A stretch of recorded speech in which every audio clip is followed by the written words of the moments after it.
यानंतर बघूयात राजकीय बातम्या।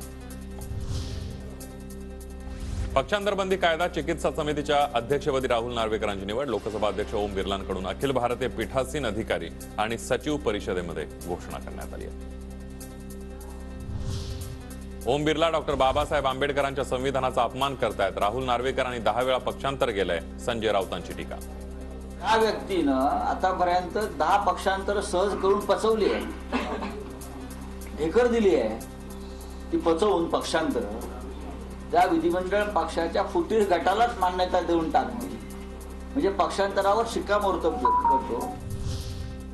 राहुल नार्वेकरांच्या पक्षाबाबत घेतलेला निर्णय स्क्रिप्टेड। ठाकरेंच्या पक्षाबाबत घेतलेला निर्णय दिल्लीतील 2 नेत्यांचा। नाना पटोलेंची नार्वेकरांसह केंद्र सरकारवर टीका।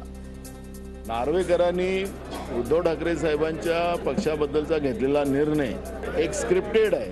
त्याच्यात नार्वेकरांच्या डोक्याचा वापर नाही आहे। ते दिल्लीतल्या जे सरकार बसलेले त्याचे प्रमुख जे 2 लोक आहेत त्यांचा तो स्क्रिप्टेड प्लॅन आहे। पक्षांतर बंदी कायद्यासंदर्भात नार्वेकरांची निवड म्हणजे संविधानिक मूल्यांची थट्टा। राहुल नार्वेकरांच्या निवडीवरून जितेंद्र आव्हाडांची सोशल मीडियावरून टीका।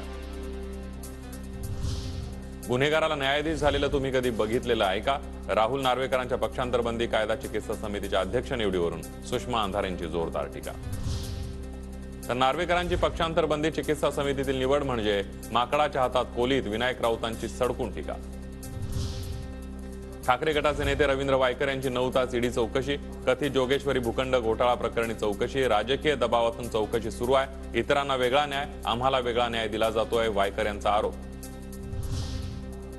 राज्यसभेच्या 56 जागांसाठी निवडणूक जाहीर।